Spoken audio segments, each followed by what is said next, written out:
Ladies and gentlemen, welcome back to the best bets on the Sleepers Media channel. It's Wednesday that we're talking about for the slate tonight. We got Mark in here to help us. Mark, you can see him on the Weekend Wagers show that we run on Fridays with the other two that help us out with these best bets videos on Tuesday, Wednesday, and Thursday, 3 p.m. Eastern on Fridays when you can see the best bets Weekend Wagers edition. Mark, I'll throw it to you. You can go anywhere you want tonight. I asked you to bring two best bets for Wednesday. What do you got? Well, let's start with a player parlay on the ice. We're going to go with Ottawa's Claude Giroux over 1.5 shots on goal, and we're going to pair him with New York Rangers JT Miller over 1.5 shots on goal. Giroux's hit this in 7 of his last 10 games. He's hit it in 5 of 6 versus Chicago. Chicago's playing with a kind of a renewed spirit. They just made a huge trade. They got Spencer Knight from the Florida Panthers, has really rejuvenated them. They ended up beating the LA Kings in Spencer Knight's first start for them. I like the way this game is shaping up. They're not playing against a Chicago team that's kind of who, for all intents and purposes, should throw the hat in for the season because their season's done. They've got a little fight in them now. So I really like this spot for Giroux to be in a competitive match. I also love, for the same reasons, Miller's spot against Washington. Ovechkin's chasing the goal scoring record. And I just think that, the Rangers and Capitals are always a great game to watch, very competitive. I love this spot for both of them. You put them both together, that's plus 147. Woo! I like that. What teams are they on? So it's Ottawa has Claude Giroux, and the New York Rangers have JT Miller. Love that. I got a Senators play myself. What? Oh yeah, yeah. So I mean, I'm 2-1 in hockey bets right now. The one loss was a fluke. That's the way I'm looking at it. Came back yesterday real strong. Avalanche. It was an avalanche. My formula: good teams against bad teams. Now, I said this yesterday. Hockey records make no sense to me. There's just a lot of numbers. But I do know you want more. You want a higher number in the first column than in the other columns. That's how good teams work. So I got the Ottawa Senators minus 1.5. Little plus money play today. G plus 110. Now we're diving a little deeper. Now I might be a player prop guy by next week. Wow, I'm terrified at this development from you, Dion. Listen, gentlemen, I have no hockey insights. You guys know this. All I do when you guys bring the hockey bets to these shows, I just Google search the player names. Love Claude Giroux. Want to say that. I'm a big headshot guy. He's got missing teeth, and he kind of has the hair that I think I would have if I was a hockey player, where like clearly he's losing the hairline a little bit, but somehow he still makes the flow work. So I'm in on Giroux. Mark, what are your thoughts on Dion's bets that he just brought to the table here? I'm looking at my notes over here.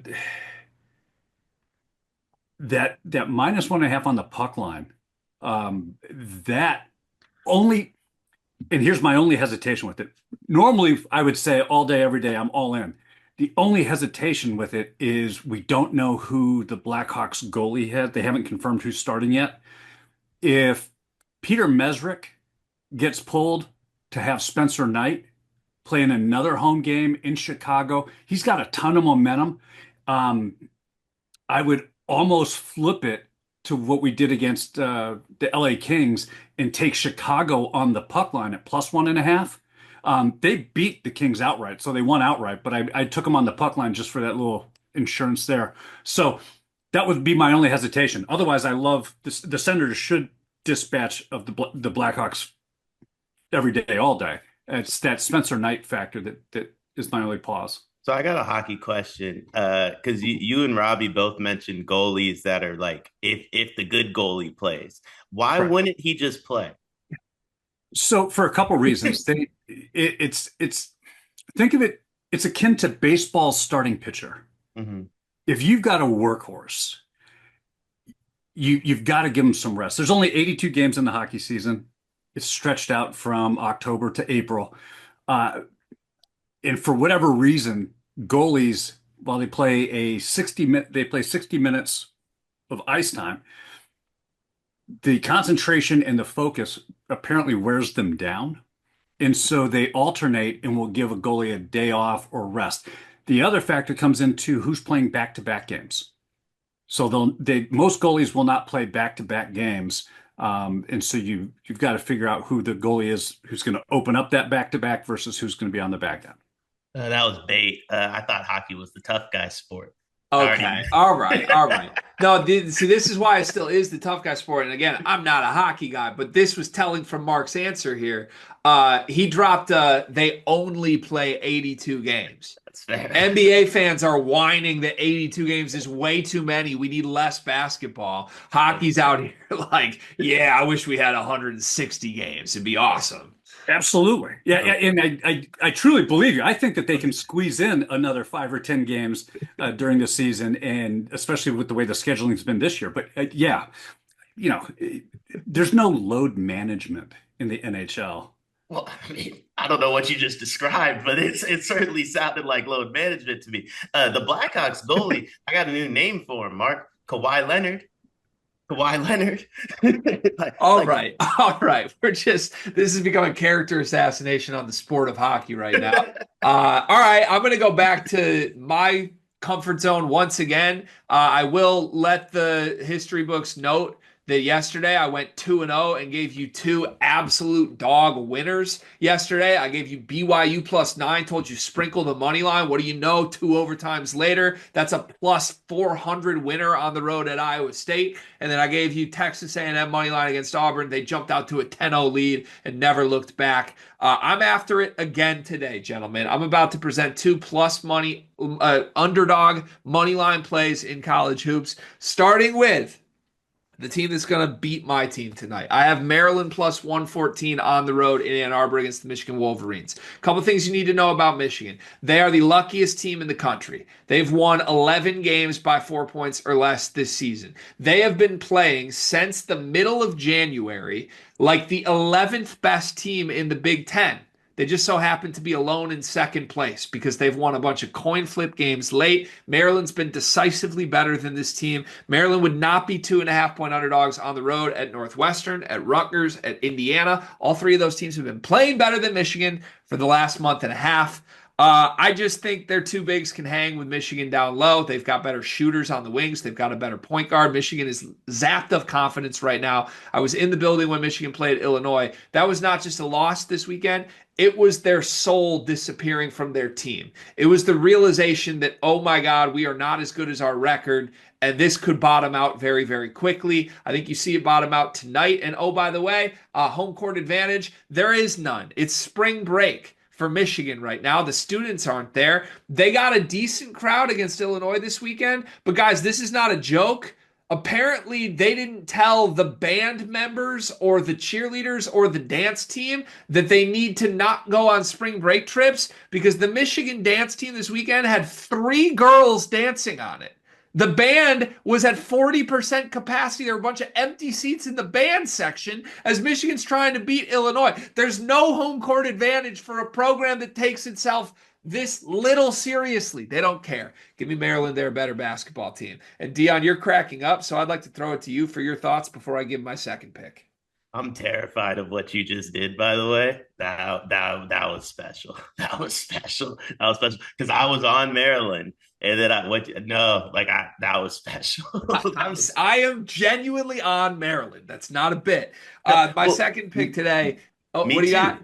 I was going to say, me too. It's Danny Wolf versus Derek Queen. Those are 2 NBA guys. One is going a lot earlier than the other. Like it's Maryland's guards versus Michigan's guards. Like I kind of understand like where you're going. Like the talent kind of skews a little bit towards Maryland, but I do trust Dusty a lot more than Kevin Willard. Not a slight to Kevin Willard, but no, that's the big question mark for sure. But I don't think Dusty May can coach a group that seems to have lost all confidence right now. That's the issue. So, all right, to the other plus money play I have, I'm taking Marquette +4.5 at UConn. And more importantly, I'm taking Marquette money line at UConn tonight. I think they win this game outright.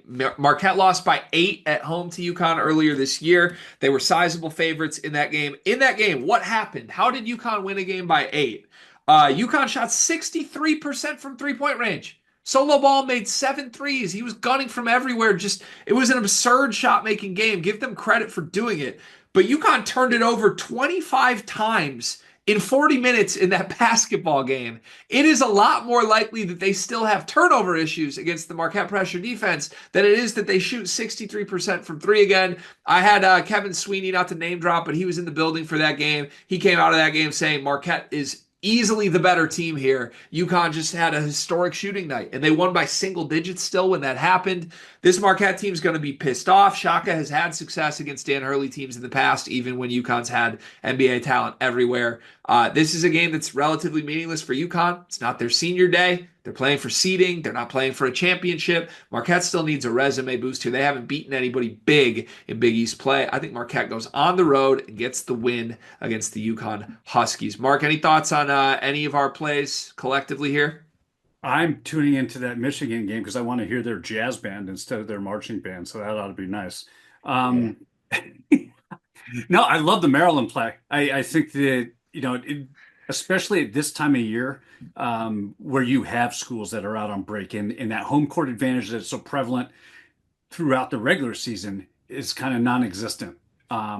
It's like over Thanksgiving too, right? I mean, where all the schools take the break and send all the students home. So I'd be interested. I love this time of year as we start going into the conference tournaments, because I think you can find a lot of value in the underdogs who still have a lot to play for as far as trying to find the better seeding for the conference tournaments versus those teams who feel fairly confident and are just coasting, going through the motions, looking to get to the tourney. Yeah. Yep, 100%. And yeah, as you mentioned, the jazz band. If you're not going to the Michigan game tonight, I encourage you all to pour a nice warm glass of milk and sit and just find like a kitten to pet or something. That's the best way to watch Michigan basketball these days. All right, there you have it. There's our best bets for Wednesday night, along with a whole hockey dialogue. Mark, you got something? I had one more play for you. Please.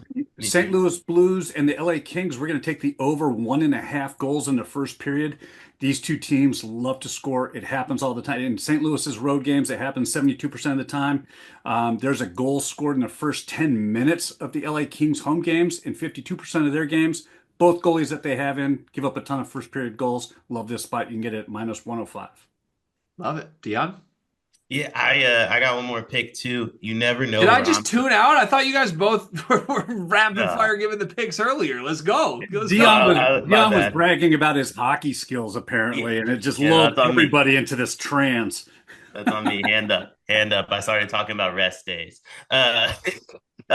Women's college basketball ACC tournament kicks off today. We got Syracuse, Boston College. It tips in about 2 hours, 1 p.m. Eastern. JK, you got to get this out early. Syracuse -1.5. They smoked Boston College on Sunday by 25. We get to run it back 3 days later. That's free money. That's my favorite play that's been given out on the Best Bets show in the last month. Yeah, I also love the bit of giving out plays to games that have already started. I love that. Jacob's got to figure that out. So I'm with you, Dion. I'm going to bet Syracuse right now. That's a lovely play. God, I love this time of year. All right, there you have it, folks. That's Dion. That's Mark. Watch Mark on the Weekend Wagers show Fridays at 3 p.m. Eastern. And I hope there's some people that are just blindly tailing every hockey bet that gets presented on this show.